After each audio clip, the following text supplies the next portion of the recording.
¿Qué tal, alumno? A continuación hablaremos acerca del perfil psicopatológico de Hitler, Mussolini, Mao, Stalin y Lenin. ¿Ya?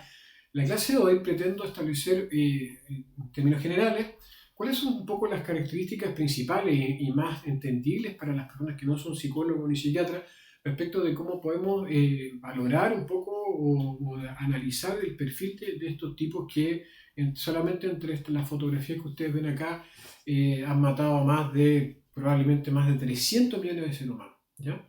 Entonces, hay que entender que, mira, cuando nos referimos a este nivel de maldad, o sea, que obviamente que si en un Estado no habrían podido matar tanta gente, eso es lo que les quiero explicar acá también, que entiendan ustedes que todos estos psicópatas o sociópatas, o ambas cosas, nunca habrían podido dañar tanto a tanta gente si no existiese esta metáfora en la cual se esconde esta gente y que convencen a todos los demás, que se llama Estado. O sea, estos tipos a lo más, si hubiesen sido hijos de vecinos y con la misma maldad podrían haber matado, claro, pero a una, dos, tres personas, ya 10 por ejemplo, 15, pero no, mataron más de 300 millones, o sea, solamente el socialismo, comunismo, ya, de esto, mataron a más de 150 millones de seres humanos. ¿Me entienden? Entonces, ojo con eso. O sea, que el socialismo, comunismo son los que tienen el récord respecto de los genocidios a nivel mundial, que superan con creces tanto al fascismo, tanto al nazismo de Hitler, ¿ya? Y obviamente que a todas las muertes por pandemia y guerras mundiales juntas.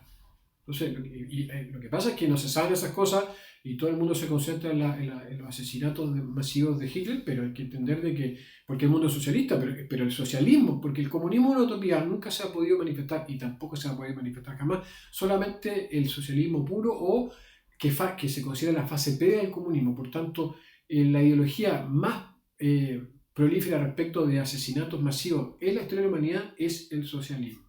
Ya recuerden de que el socialismo se aplica en distintos grados y mientras más se acerca al estatalismo total como el comunismo, ahí se producen los genocidios. Pero en rigor todos estos tipos son socialistas, ¿ya?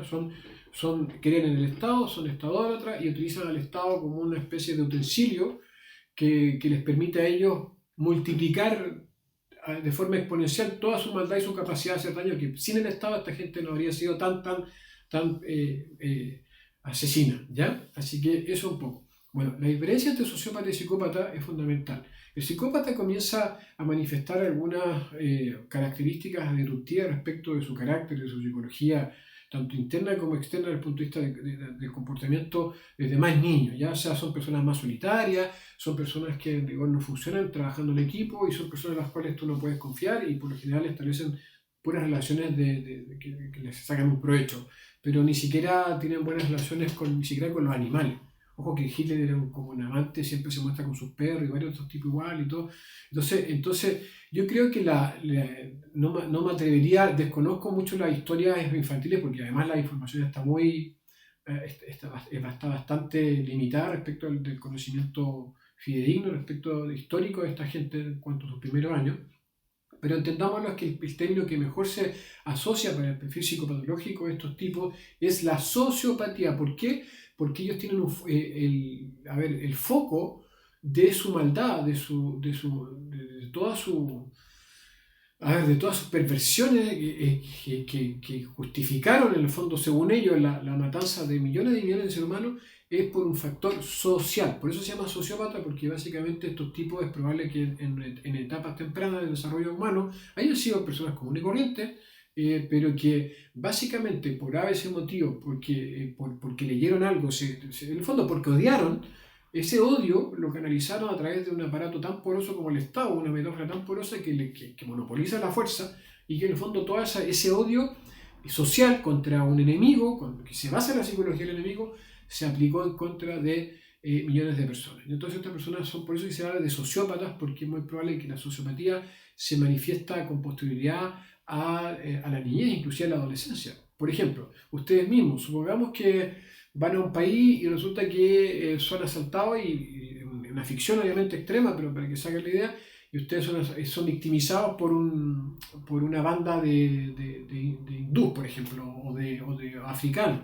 Entonces, bueno, obviamente que después ustedes, por esa situación, se pueden trastornar y eventualmente comienzan a un odio tan grande que les genera una convicción, o sea, una creencia con una acción determinada que inclusive podría justificar el día de mañana ustedes que salgan a golpear o a patear o inclusive a matar a personas similares a como ustedes con las personas que lo victimizaron, ¿me entiendes? Eso por eso se llama sociopatía, porque tiene un gatillante social, ¿ya? No tan psicológico como el psicópata, que tiene un gatillante más interno, más asociado a lo que es la psicología propiamente tal, ¿ya? Entonces, por eso que un sociópata podría transformarse inclusive por eventos específicos que podrían trastornarlo y focalizar toda su psicopatología hacia un enemigo social, ¿ya? Entonces, pues, toda esta gente, obviamente que bajo esa justificación, la psicología del enemigo, justificaba las peores matanzas, las peores guerras, las purgas más feroces que ustedes se pueden imaginar, siempre, obviamente que disfrazado, siempre con buenas palabras. O sea, toda esta gente cuando hacía eso, recordar de que todas estas personas contaban con un gran apoyo popular. Ahí está la sabiduría de las masas, para que vean ustedes que si ustedes votan, piensan y dicen las mismas cosas que la masa, preocúpense. Las masas le entregan el apoyo irrestricto prácticamente a estas personas, ¿ya? Entonces, ojo con eso, que si una masa ignorante, si no existiese esta masa que padece de esta idolatría, estos tipos jamás nunca lo hubiésemos conocido. Así que hay una responsabilidad también, ¿ya? Y nosotros somos parte de la masa y tenemos que tener mucho cuidado, porque no existe ningún ser humano capaz de gobernar siquiera a su par. No y recuerden eso, que da lo mismo que sea bueno o malo.